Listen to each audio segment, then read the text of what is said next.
Então, o texto da segunda carta de Pedro, capítulo 1, versículos 20 e 21, diz o seguinte: Antes de mais nada, saibam que nenhuma profecia da Escritura provém de interpretação pessoal, pois jamais a profecia teve origem na vontade humana, mas homens falaram da parte de Deus, impelidos pelo Espírito Santo. Amém? Vamos orar.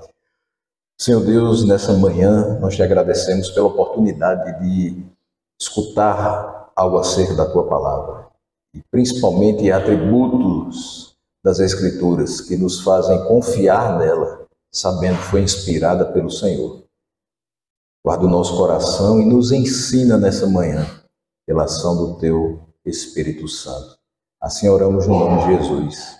Amém. Vocês podem sentar.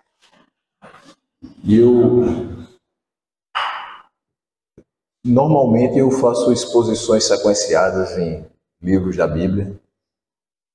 Lá eu estou na série de Amós, já faz um bom tempo. E pela manhã estamos na série de Romanos. Mas, num momento de conferência teológica, é interessante que a gente faça algo mais didático. Então, vai ser mais no ritmo de estudo. E se surgir qualquer questão, os irmãos poderão também, óbvio, se colocar, se assim também for do costume da igreja. Né? Que se faça alguma pergunta, alguma colocação, sem problema algum. Eu quero começar, meus irmãos, definindo. Né? Hoje a gente vai falar sobre inerrância das Escrituras, então, definir o que é isso. O que é inerrância das Escrituras? Esse termo ele vai surgir de um debate entre os chamados liberais ou liberalistas e os fundamentalistas. Eu não gosto muito da expressão fundamentalista, porque parece que a gente faz parte da jihad islâmica porque é fundamentalista. Mas a questão de fundamentalista surge no sentido de que são pessoas que têm por fundamento a palavra de Deus e que elas levam muito a sério o que aqui está escrito. Então, se é para ser fundamentalista, que sejamos. Mas a palavra que você pode utilizar também são pessoas que são conservadoras quanto à sua interpretação da palavra de Deus. E aqueles que são mais liberais, eles não vão levar ao pé da letra aquilo que a palavra traz e nem vão considerar, por exemplo, situações que a palavra traz, como os milagres, como as teofanias. Isso eles desconsideram porque há um embate muito forte, há muito tempo, ainda hoje existe, entre aqueles que defendem a Bíblia e os que defendem a ciência. E muitos que dizem que a Bíblia tem erros científicos. Então, os liberais acusavam a Bíblia de conter esses erros, inclusive científicos, quanto à origem do mundo e quanto à origem do ser humano. Me lembro que, não vou dizer há quanto tempo, porque senão revela a minha idade, mas lá pelos idos de 2002, eu fazia ensino médio.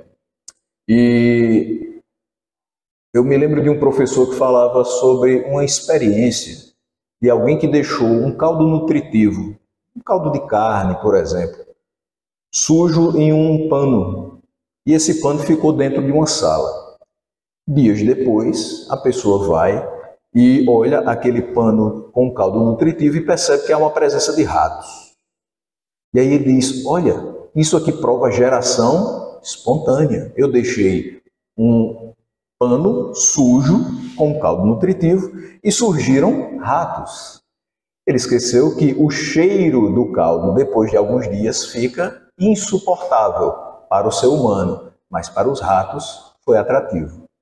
Então, o rato não surgiu do pano úmido com caldo nutritivo, ele já existia. Ele apenas chegou até aquele local atraído pelo caldo nutritivo, como ele também é atraído pelo queijo ou por qualquer outra isca que a gente coloca em casa naquela ratoeira para ver se pega o bichinho que está nos atrapalhando. Porque certamente se você sai no quintal de sua casa e olha que tem um rato, a primeira coisa que você pensa é preciso eliminar esse rato. Então, existe esse debate quanto à origem do mundo. Nós não surgimos espontaneamente, nós não surgimos do macaco, por mais lindo que o macaco seja na criação, mas eu olho para o espelho e não vejo o macaco, e eu acho que você também não vê isso. Então, ele pode ter todos os atributos que lembrem o ser humano, no caso de estar com a coluna ereta, de andar sobre dois pés, mas ele não tem a racionalidade que nós temos. Ele não tem aquilo que Deus colocou no nosso coração, porque ele não vai raciocinar acerca de tudo aquilo que Deus colocou no nosso coração. Ele não pensa sobre a salvação de sua alma, ele não pensa no pecado que comete, ele não pensa em nada disso. Na dependência que ele tem de Deus, da sua sobrevivência, enfim. E olhando para a origem do mundo, se foi uma explosão cósmica, se foi qualquer outra coisa, óbvio, eles vão descartar isso, porque não se pode conceber que um ser que nós não vemos tenha arquitetado todo esse universo da maneira tão detalhada e tão perfeita que ele é. Então os liberais colocaram essa pecha na Bíblia de ser um livro que contém erros científicos quanto à origem do mundo e quanto à origem do ser humano. Já os conservadores, à época chamados fundamentalistas, afirmavam a veracidade de tudo que está escrito na Bíblia. Então, eu acho que nós fazemos parte desse grupo. Tudo que está escrito aqui é verdadeiro. Tem alguém aqui que duvida dessa verdade? Não. A Bíblia é verdadeira. A Bíblia é a palavra de Deus. Se Deus é verdadeiro, a Bíblia é verdadeira. Essa é a conclusão lógica a que chegamos. Anteriormente a essa discussão se utilizavam outras duas expressões. Que a Bíblia seria infalível, e a gente continua utilizando isso. Se ela não contém erros, ela não falha. Porque Deus também não falha. A gente escuta que Deus tarda, mas não falha. Eu digo que Deus nem tarda, nem falha. Ele chega na hora certa, com a provisão certa para aquilo que nós precisamos. Mas também falávamos sobre a Bíblia ser autoritativa, ou seja, se você quer tomar qualquer decisão para a sua vida, você deve consultar a Bíblia, porque ela é a sua regra de fé e prática. Ou seja, ela traz aquilo que você deve crer, mas também naquilo que você deve conduzir a sua vida. Então ela é autoritativa. Ela é quem determina os rumos da vida cristã do homem. Mesmo não sendo um termo, a inerrância, que remonte lá para a época da Reforma Protestante, mas ele pode ser colocado como um desdobramento de tudo aquilo que foi pensado pelos reformadores. Eles podem não ter colocado essa palavra naquela época, mas eles já pensavam desde aquela época sobre isso. Basta a gente lembrar aqui do sola scriptura. Isso faz com que a gente perceba a importância das escrituras já na base, no fundamento da fé cristã. Então, as escrituras, em certo ponto, não precisam da nossa defesa. Você não precisa defender de forma veemente ou colocar em faixas, em cartazes e sair na rua dizendo assim, olha, a Bíblia é verdade e você precisa acreditar que a Bíblia é verdade. Em certo ponto, ela não precisa dessa defesa quanto à sua veracidade. Por quê? Porque em nós, os eleitos de Deus, o Espírito Santo testifica interiormente em nós que ela é verdadeira. Nós lemos essa palavra e pela ação do Espírito de Deus, nós entendemos que tudo que está aqui é verdadeiro, que é útil para a nossa vida, que é útil para tudo aquilo que 2 Timóteo 3, 16 e 17 nos explica. Mas mesmo assim, é bom nós sabermos os motivos que nos levam a crer na veracidade da palavra de Deus. É importante que a gente entenda a razão da nossa fé. É importante que a gente veja o porquê que essa palavra é autoridade para as nossas vidas. Mais uma vez eu digo, nós temos ela como nossa regra de fé e prática. Então, a nossa fé não é cega, não é irracional. A nossa fé é o que há de mais racional em nós. Por quê? Porque nós sabemos em quem nós cremos. E nós sabemos o que foi feito por nós e o que é feito por nós todos os dias da nossa vida, até que cheguemos às mansões celestiais. Então, a inerrância significa que tudo que a Bíblia ensina e apresenta é verdadeiro. Isso vai incluir aproximações, citações livres, linguagem figurada, narrativas diferentes do mesmo evento, desde que elas não se contradigam. E aí a gente vai falar sobre alguns pontos em que eles vão dizer assim, olha, isso aqui está errado. Num local tem 23, no outro tem 24. Qual é o verdadeiro? A Bíblia errou. Outros vão falar acerca de distâncias de um local para o outro. E às vezes você vai ter uma aproximação.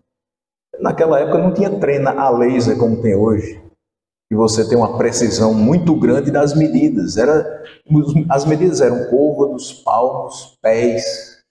Não dá para a gente perceber uma precisão tão grande. Então, são coisas que não vão tirar o crédito da Bíblia, mas que a gente vai perceber que se utilizaram disso para tentar minimizar a importância e o crédito que ela tem.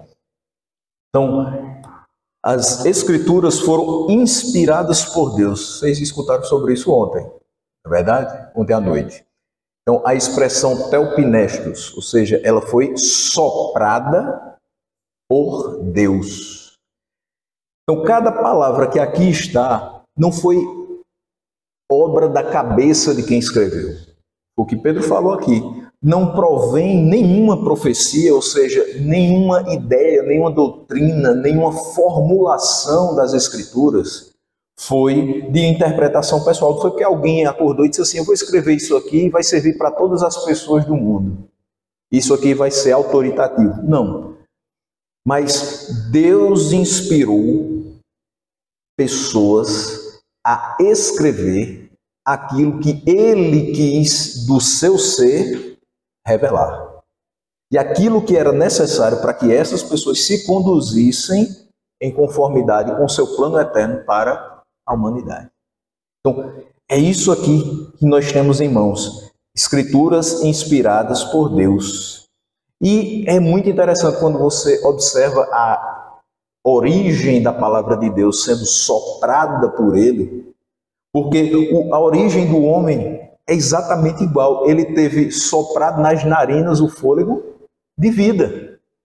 Então, veja que ele passa a ser alma vivente com esse sopro de Deus. A palavra surge, ela vem a ser palavra pelo sopro de Deus. Quando nós dizemos que a Bíblia é inerrante, nós queremos com isso afirmar que os seus manuscritos originais, neles não se encontrarão erros nas colocações históricas. Então você vai ter, por exemplo, várias pessoas naquela época sendo chamadas de Jesus, que seria uma derivação de, por exemplo, Josué. E aí, como é que você vai saber quem era o Jesus que é o Messias?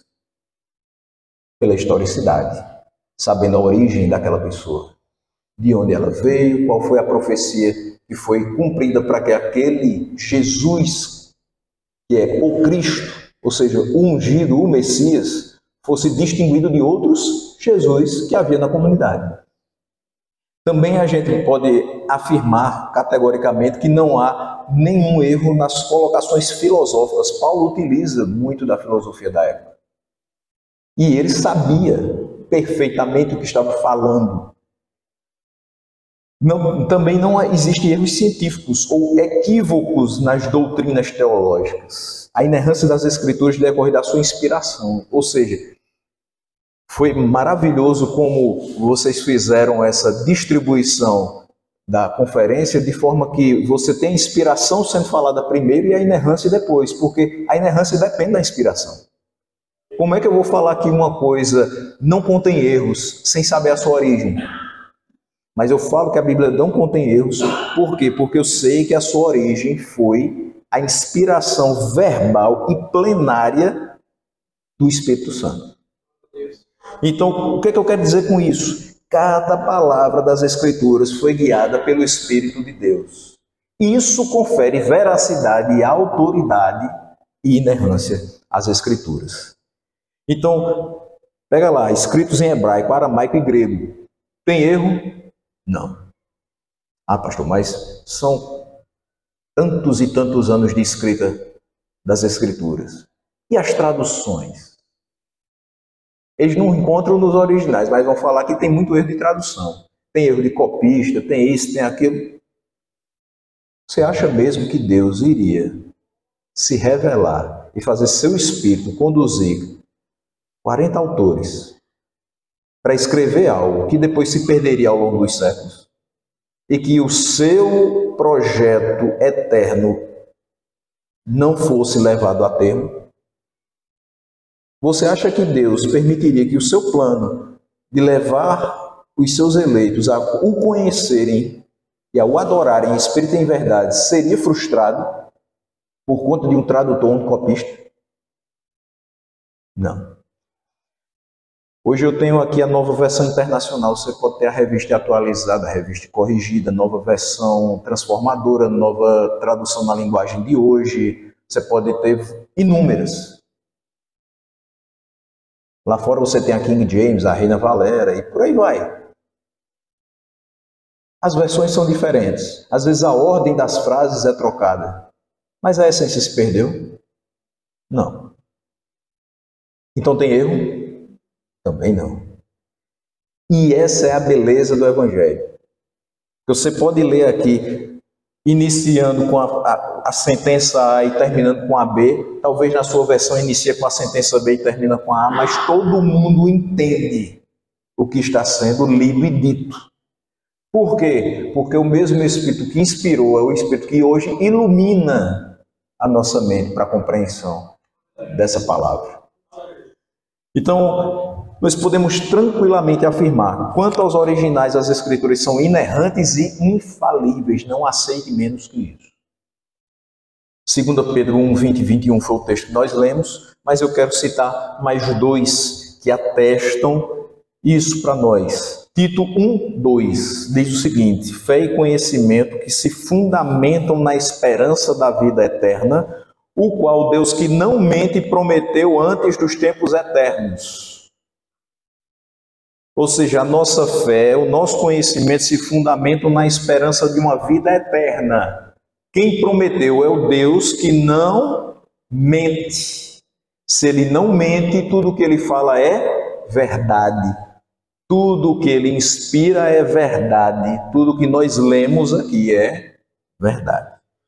João 17:17, na oração sacerdotal de Cristo, ele diz: santifica-os na verdade. A tua palavra é a verdade. Não é uma verdade, é a verdade. Porque hoje você está conversando, debatendo, discutindo com alguma pessoa e ela pode dizer assim: isso é o que você acha. Essa é a sua verdade, mas a minha verdade não é correspondente à sua. Você já escutou isso? Certamente. E aí são as várias verdades que o relativismo trouxe para a nossa época, para a nossa era. Mas você sabe que existe algo chamado absoluto. E o absoluto se encontra em Deus. E a palavra de Deus é a verdade absoluta para o nosso coração e para a nossa vida. Então, santifica-os na verdade. A tua palavra é a verdade. Tem dúvida em alguma coisa? Olha na palavra. Ela vai tirar a sua dúvida. Pastor, mas ela fala de todos os assuntos? Fala. E aquilo que ela não fala explicitamente pode ser claramente deduzido dela. Então, é claro que essa forma complexa de se transmitir a verdade cria diversas aparentes dificuldades, mas não apresenta erros. Dificuldade a gente vai ter. Pedro disse que os escritos de Paulo eram muito complicados. A gente vai ter dificuldade com alguns textos. Por isso que a gente pede que o Espírito ilumine, para que a gente possa compreender. A nossa mente é finita e o conhecimento de Deus é infinito. Mas a gente não pode dizer que as dificuldades da nossa limitação representam erros da Bíblia. Então, alguns exemplos. 1 Coríntios 10, 8 diz que 23 mil morreram em um só dia. Mas Números 25, 9 vai dizer que foram 24 mil. Mas diz que foi num só dia? Não. Não inclui a expressão um só dia. O que é que eu posso deduzir? 23 mil morreram num só dia. Mas no total morreram 24 mil. Ou seja, mais 1.000 foram acrescentados ao passar dos dias. Isso é um erro? Não. Porque a restrição de tempo está lá no texto de Paulo, não no de Moisés. Linguagem figurada, por exemplo, nascer e o pôr do sol. O sol nasce? O sol nasce? Não. O sol se põe? Também não. Mas essa é uma expressão consagrada e utilizada ao longo das épocas. Nós entendemos que o sol nascer, ele surgir com todo o seu brilho, seu fulgor e sua intensidade no início do dia. E o sol se pôr é ele afastar-se para dar espaço à lua, que vai aproveitar-se da sua luz e da sua irradiação para emitir algum tipo de iluminação durante a noite. Então ele se põe para que outro astro possa agora aparecer para nós. Mas ele morreu? Não. Porque tudo que nasce morre. Mas ele não morre, ele se põe. Porque no outro dia, esse efeito de rotação faz com que ele apareça novamente. Até que chegue o final do dia e lá pelas 5, 5 e meia você veja aquela imagem linda. Entre as nuvens, aquele rastro de alaranjado, vermelho e o sol como que caindo. Até que ele seja totalmente coberto pelas nuvens e você começa a ver aquela lua. Seja ela minguante, quarto crescente, seja ela cheia. Então, você percebe que essas linguagens são figuradas, mas elas são expressões corretas da observação humana, é a linguagem corriqueira que nós utilizamos. Nós não temos uma palavra melhor para descrever esse movimento de subida e descida do sol, então nós utilizamos nascer e pôr do sol. Isso não quer dizer que está errado.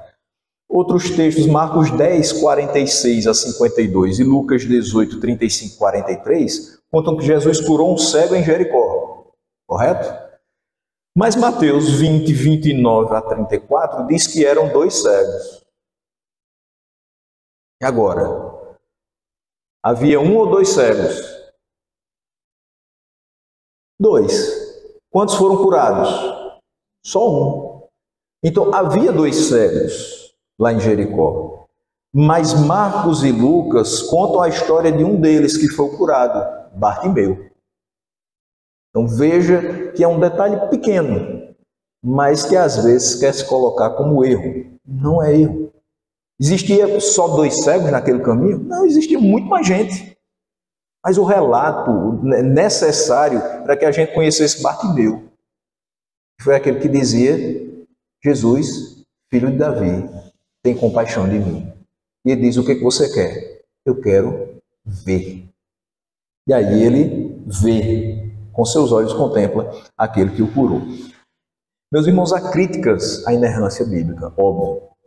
Para muitos, brigar por ela é fazer uma tempestade num copo d'água.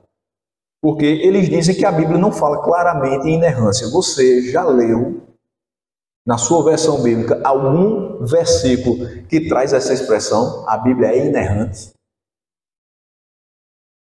Você já viu? Não. Ou então diz assim, a Bíblia tem um atributo conhecido como inerrância. Tem também? Tem não, né? Pois é. Só que eles fazem essa afirmação dizendo, olha, não dá para você ensinar de modo claro essa doutrina, porque não está lá. Você não vai encontrar lá. Tá, o fato de a Bíblia não falar sobre a inerrância usando esse termo não quer dizer que essa verdade não seja exposta na Bíblia. A gente leu aqui alguns textos que mostram isso, que a palavra de Deus é verdade, que ela é inerrante. Vamos lembrar então de outra expressão que não está na Bíblia, mas a sua doutrina é clara. Trindade. Você pode abrir a sua Bíblia aí em 2 Coríntios 13, 13. Se o pastor Ron estivesse aqui, ele não ia falar isso, porque ele é raposeiro. Ele detesta falar 13. Eu não tenho problema. Então, 2 Coríntios 13, 13. Veja aí comigo o que diz esse texto.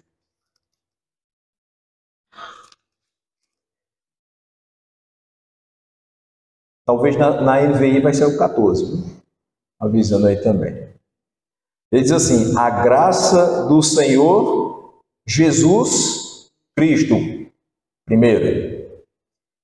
O amor de Deus, segunda. E a comunhão do Espírito Santo. Terceira. Tem a palavra trindade? Não, não é a graça da trindade. Mas a gente sabe que essa expressão de Paulo, essa que nós chamamos de bênção apostólica, ela é trinitária. Está aqui. Seja com todos vocês. É por isso que todo final de culto a gente expressa essa bênção apostólica, dizendo que o amor de Deus, que a graça do Senhor Jesus Cristo e a comunhão, a consolação do Espírito Santo seja com cada um de vocês. Porque tudo é baseado nessa obra trinitária. É o Pai que elege, é o Filho que justifica e é o Espírito que aplica essa salvação e nos regenera para uma novidade de vida. Então, isso está na palavra. Não precisa que tenha a palavra em si, o termo trindade. Então, também não precisa que tenha o termo inerrância para que a gente acredite na veracidade da Escritura. Esse tipo de exigência de só se crer se houver um versículo que com todas as letras exponha e encerre a questão, não é o meio correto de interpretação das Escrituras. Então, outro ataque contra a inerrância é dizer que ela é uma doutrina nova, que a igreja nunca se preocupou com isso no passado. Quer dizer, olha, os reformadores não falaram sobre isso. Muito provavelmente na época dos puritanos isso nem passou pela mente deles, é algo muito novo. Então é uma invenção dos mais contemporâneos, essa história de inerrância da palavra de Deus. Só que isso não é verdade, porque a inerrância da palavra foi defendida por Jesus, em João 10,35, e também por Paulo, em 2 Timóteo 3,16.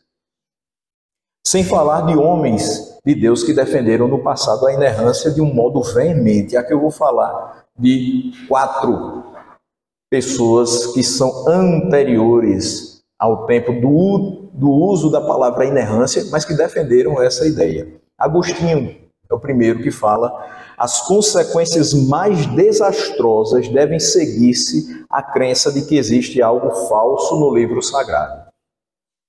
Veja, a pessoa que diz que existe alguma coisa de errado na Bíblia vai ter as consequências mais desastrosas.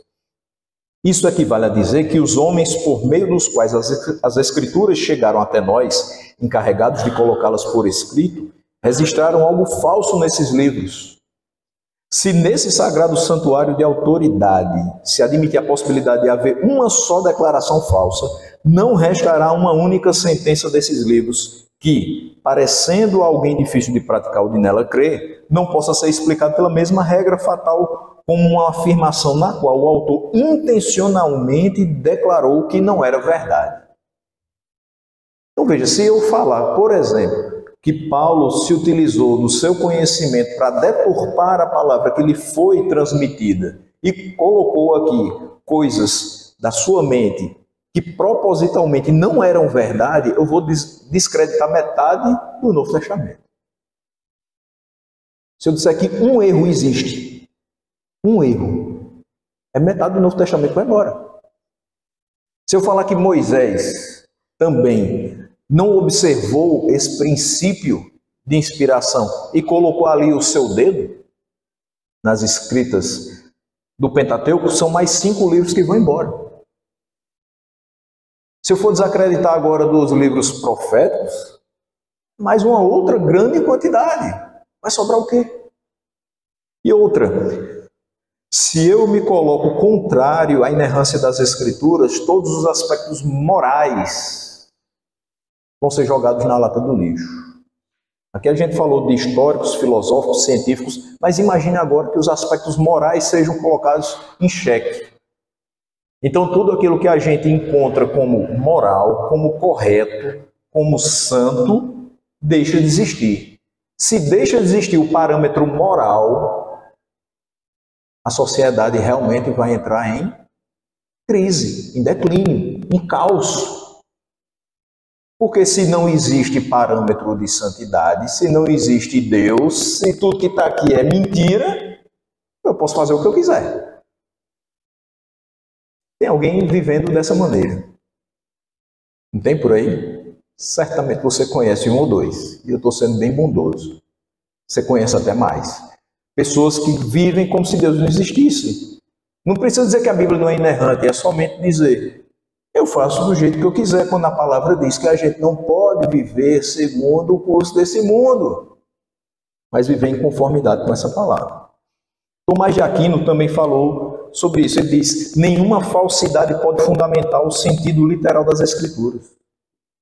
Então, tudo que você lê aqui, quando for interpretado, você vai entender que é verdadeiro. Lutero também falou que as Escrituras jamais erraram. Não tem erro. E John Wesley falou: se existe qualquer erro na Bíblia, bem poderiam existir 1000 deles. Se existe uma só falsidade naquele livro, não proveio do Deus da verdade. O que ele quer dizer é que faça o teste. Se você encontrar um erro aqui, certamente não veio de Deus. E aí a gente tem que ter aquele cuidadozinho básico. Porque hoje nós temos alguns materiais que não são escrita literal bíblica, mas eles são paráfrases. Então você, por exemplo, utilizar a Bíblia Viva ou a Mensagem, você vai encontrar coisas que ali não fazem parte das versões, vou chamar de oficiais, né? Por exemplo, quando você tem muito contato com a igreja de cunho pentecostal, eles vão utilizar muito revista corrigida. Já igrejas históricas, batista, congregacional, presbiteriana, utilizam mais a revista atualizada. De vez em quando surgem alguns pastores rebeldes na Brasil para Cristo e utilizam a NVI. Mas essas versões, elas não contêm algo diferente daquilo que é consagrado. Agora, quando você vai para uma que estica muito o sentido do texto, que coloca muitas palavras ali, talvez com a ideia de tentar auxiliar o pobre ser humano que é limitado em seu pensamento a entender, às vezes eles erram. Então, é isso que acontece, por exemplo, com a Bíblia Viva e com a Mensagem. A Nova Tradução na Linguagem de hoje, eu não sou muito fã dela. Estou dizendo que ninguém use para pesquisa, para consulta, para ver um termo ou outro. Tranquilo, é necessário. Mas tem coisas que ela vai um pouco além. Porque ela tenta fazer com que você entenda e às vezes tentando fazer entender, ela se torna fora daquilo que deveria apresentar. Então, já partindo do meio para o final, eu vou apresentar algumas passagens que são problemáticas, ou seja, passagens que são colocadas pelos opositores da inerrância bíblica como sendo passagens que apresentam algum tipo de problema, algum tipo de discrepância não solucionada quando analisada com cuidado. Primeiro texto são as duas narrativas da criação. Veja só.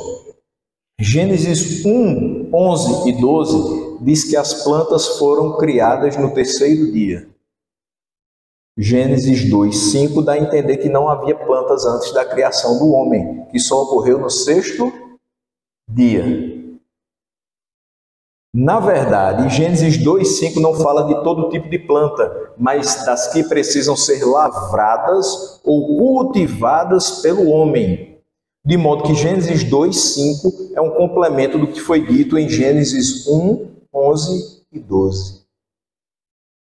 Então, veja, quando ele fala lá em Gênesis 1, 11 e 12 sobre o surgimento de plantas e vegetais, não tinha ainda se colocado o fato de que o homem seria criado para tomar conta daquele jardim, para ser mordomo daquela criação, e que ele precisaria lavrar e cultivar determinados tipos de plantas. Então, óbvio, quando você observa, por exemplo, um rio, e você vê que ali tem aquela mata ciliar, ela foi plantada? Não. Ela é cultivada, ela vai produzir frutos? Também não. Ela está ali para evitar a erosão daquele terreno.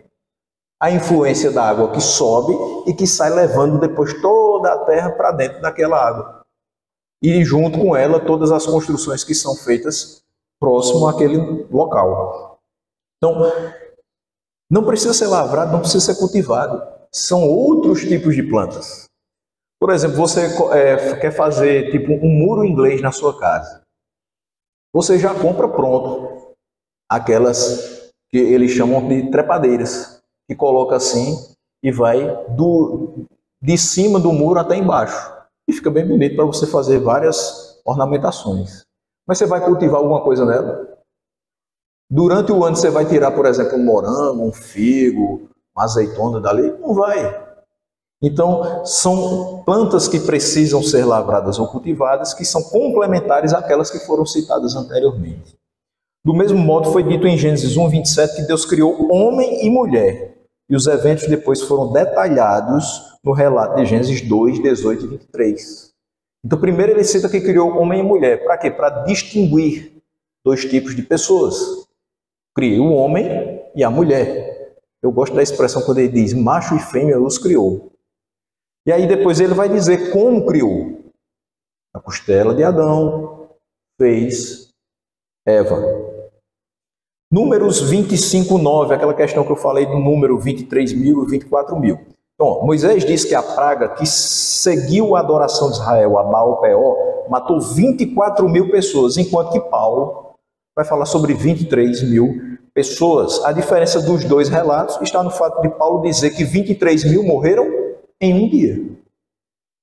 E no outro relato, você tem apenas 24.000. Então, outra possibilidade que não afeta a inerrância seria o arredondamento por parte dos dois autores, assim como nós fazemos ao nos referirmos a uma viagem de 1.500 quilômetros, quando na verdade ela teve 1.523 quilômetros. Quando você olha no relógio e vai dizer para uma pessoa, são 7h48, você diz o que geralmente? 7:50. Você está arredondando. Quer dizer que está errado? Não, porque 2 minutos faz pouca ou nenhuma diferença na vida de alguém que já viveu tanto e tanto tempo. Ao texto de Marcos 6:8 e Lucas 9:3, aqui a indicação de não levar nada pelo caminho, a não ser um bordão. E ele diz, não levem pão, nem saco de viagem, nem dinheiro em seus cintos. Então, Jesus permitiu ou não levar o bordão? Ele diz, não levem nada pelo caminho, a não ser um bordão. Não leve nada, mas leve o bordão.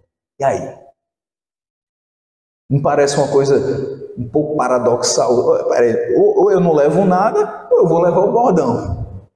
E se você não tiver bordão? E agora? Não leva nada. Mas se você tiver 2, ele disse que ele levasse um bordão. Então, claro, ele permitiu. Permitiu sim que os discípulos levassem um cajado que possuíssem.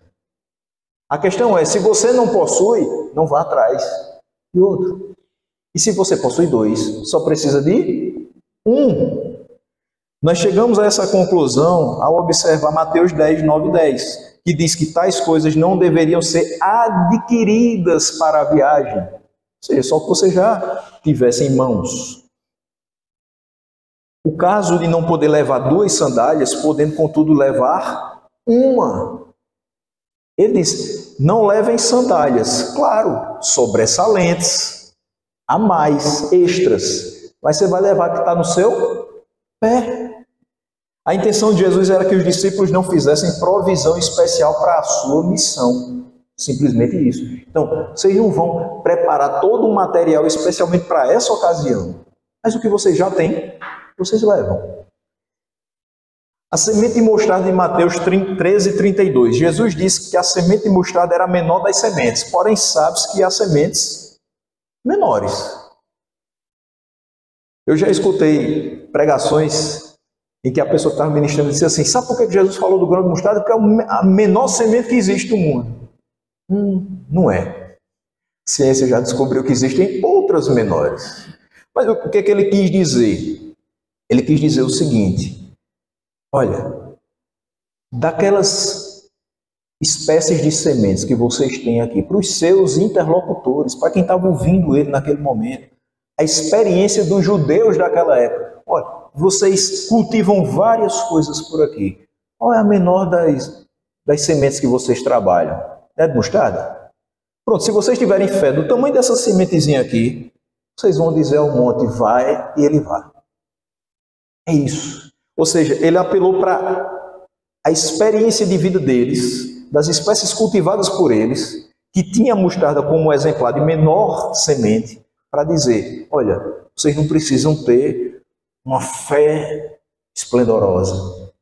Se tiver isso aqui, já será suficiente. E aí ele vai falar dos cegos de Jericó. Mateus 20, 29 a 34, Marcos 10, 46 a 52 e Lucas 18, 35 a 43. Eram um ou dois cegos, como já vimos, eram dois, e Mateus estava certo na sua afirmação. Porém, Lucas e Marcos se concentraram em um só deles. O motivo disso provavelmente é que ele era muito conhecido. Isso justifica eles terem citado o seu nome. Eu vou aqui lembrar também de uma situação em que você não tem um nome, mas você tem a expressão sobre a pessoa que foi curada. Pedro e João estavam no templo e havia um coxo próximo à porta do templo chamada Formosa. E ele diz que quando esse coxo é curado, ele entra saltando dentro do templo e as pessoas que o conheciam ficaram maravilhadas. Então, certamente ele estava ali há muito tempo. Pessoas o conheciam, por isso citado aquele coxo. Mas só tinha um coxo às portas do templo? Muito provavelmente não. Só existia um homem que ficava perto do tanque, esperando as águas serem agitadas para ele entrar e ser curado. Não, é tanto que ele diz, eu estou aqui há quantos e quantos anos, mas toda vez que mexe as águas, não tem ninguém que me empurre. Outro vem na frente e é curado. Então, sempre nessas situações, nesses episódios, você vai ter várias pessoas participando. Mas para a narrativa bíblica, para a intenção do ensino bíblico, uma é citado. Isso é erro? Não. É o foco da narrativa. E eu quero terminar, meus irmãos, falando da importância da inerrância. A gente viu que a Bíblia é inerrante, que foi defendido por pessoas já desde o passado, mesmo havendo críticas à expressão. A gente vê que os textos, por mais que eles coloquem, eu tinha muito mais textos para trazer, mas eu escolhi só 5, porque já é bastante coisa, uma boa amostragem. E quanto mais a gente fosse olhando aqui, não, isso aqui não é um erro, isso aqui não vai influenciar na interpretação do texto, isso aqui não vai dar nenhum problema para a gente. A palavra de Deus não vai deixar de ser palavra de Deus porque tem uma expressão aqui com um tio ou um J e na outra é um I ou um tio. Isso não vai fazer nenhum problema. Mas por que é importante aprender sobre a inerrância? Porque é importante afirmar e reafirmar a inerrância das Escrituras. Quando se trata da importância da crença na veracidade da Bíblia, é difícil superestimar a questão. Ou seja, é difícil a gente colocar ainda mais importância nisso. É extremamente importante. Se a Bíblia realmente faz afirmações falsas, no mínimo, as suas porções equivocadas não podem ser a voz do nosso Senhor. Isso aqui eu quero deixar muito claro. Se você encontrar em algum escrito que tenha na frente Bíblia Sagrada, algum erro, alguma falsidade, tenha certeza, não foi a voz de Deus. Por isso eu chamei a atenção para as paráfrases. Porque eu posso não lembrar exatamente o que você me disse para transmitir para outra pessoa. Aí o que eu vou fazer? Eu vou falar aproximado, parafrasear. Eu vou dizer, olha, não foi bem com essas palavras, mas ele disse isso. Contanto que eu não comprometa a mensagem, tudo bem. Mas existem vários e vários momentos em que a gente esquece exatamente o que foi dito e a gente acaba comprometendo a mensagem. É só lembrar daquela brincadeira de criança chamada telefone sem fio. Você bota 10 pessoas, uma vai falando no ouvido da outra uma determinada mensagem, começa com A aqui e termina com Z mais 2 do outro lado. É natural, porque as pessoas vão perdendo aquilo que escutaram ou vão tentando apenas aproximar. No final das contas, elas acabam deturpando. Não necessariamente por maldade, mas por falta de capacidade de guardar todas as informações. ou passar com precisão as informações. Mas como eu já falei, a gente não pode crer de forma alguma que Deus deixou que isso acontecesse com a sua palavra. Então não se perdeu de forma alguma. Se você encontrar alguma coisa diferente, não foi Deus que colocou ali. Segundo, se a Bíblia é uma mistura de verdade e erro, como nós identificamos um e o outro? O que é verdade e o que é erro? Quem determinou o que é verdadeiro ou o que é errado? Porque é o seguinte, você sabe que essa palavra ela não caiu do céu assim. Caiu um livro de capa preta na cabeça de Isaac Newton, não foi uma maçã. Aí ele descobriu a gravidade. Não foi assim que aconteceu. Ela não veio 66 livros jogados assim de uma vez. Não foi. Concílios foram realizados. Critérios para a canonicidade de cada um dos livros foram estabelecidos. Até que se chegasse aos 66 livros. E mesmo assim ainda houve discussão sobre Esté e sobre Tiago. Esté porque não tem o nome Deus. Tiago porque era considerado por Lutero como uma epístola de palha. E aí? Mas chegou até nós 66 livros, inspirados, verdadeiros. Foi provado ao longo do tempo que tudo isso aqui era verdadeiro. Então quem é que vai decidir agora que é errado? É igual a outras questões da nossa vida, que hoje nós enxergamos pessoas dizendo, isso aqui é certo. Só que desde a criação do mundo é errado. Mas quem decidiu que está certo? Quem pratica, quem dela faz uso, quem defende, quem tem interesse pessoal que seja verdade. Qual é o nosso interesse? Que a Bíblia seja verdade. Que a nossa fé não desfaleça. Que tudo que a gente colocou, que foi colocado no nosso coração, e tudo que a gente vai alimentando dia após dia com a meditação da palavra, não caia por terra, para que a nossa vida não seja mentira. E para que a gente saiba que a nossa salvação também não é mentira. Da veracidade da palavra de Deus depende a nossa certeza de salvação e o nosso entendimento de que nós estamos verdadeiramente salvos e que não há mais condenação para aqueles que estão em Cristo Jesus. É isso. Então, não é um interesse pessoal, é um interesse coletivo. Porque do mesmo jeito que eu quero estar salvo, eu quero que todos vocês estejam. E toda a minha família. E todas as ovelhas que Deus colocou sob minha responsabilidade. E todas as pessoas que se chamam pelo nome do Senhor. Então, nosso único recurso é confiar na nossa própria opinião sobre tais assuntos, permitindo editar a Bíblia de acordo com algum padrão, seja lá qual for. Se tiver erro, então a gente vai fazer o seguinte, o que alguns estão falando por aí. Atualiza a Bíblia. Faz uma releitura da Bíblia. E aí, vou fazer isso? A Bíblia não precisa ser revista e ampliada.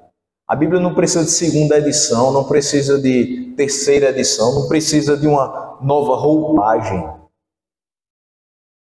É tanto que a minha já está até com as paginazinhas amarelas, ela continua sendo de capa preta, mesmo sabendo que agora tem Bíblia com glitter, Bíblia colorida, Bíblia com a capa do leão.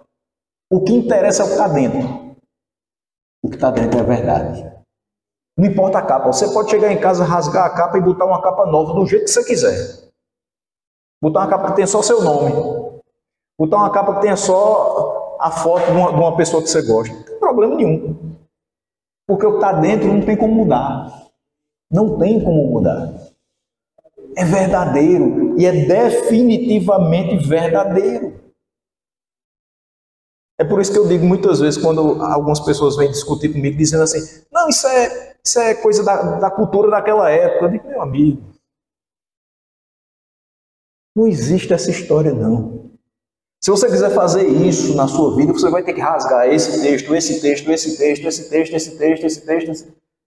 Você vai querer fazer isso? Se você realmente quiser fazer diferente da Bíblia, então rasga os textos. Ninguém teve coragem até hoje, né? Porque a palavra de Deus é a verdade. Não tem como. Você pode até rasgar a folha, mas você não tem como desfazer o que é verdadeiro. Você pode até queimar a Bíblia, como alguns fazem em países em que a pregação não é permitida. Mas daquelas cinzas o conhecimento não será retirado. Queimou, não foi? Não tem problema não. Já está aqui. E o que está aqui não se perde. Você pode tirar todas as que eu tenho em casa. Pela graça de Deus, eu não vou perder de vista a inerrância da palavra de Deus.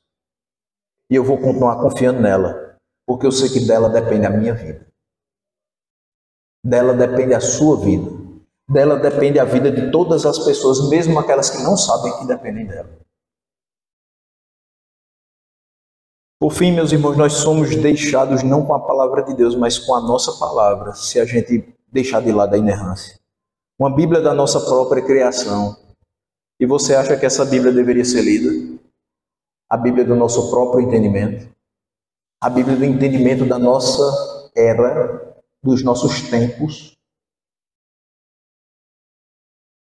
Se nós quisermos proclamar com confiança a mensagem da Bíblia a um mundo necessitado, uma mensagem que muitas vezes é recebida com desprezo e ridículo, nós só podemos fazê-lo se estivermos convencidos de que essa mensagem é de fato verdadeira.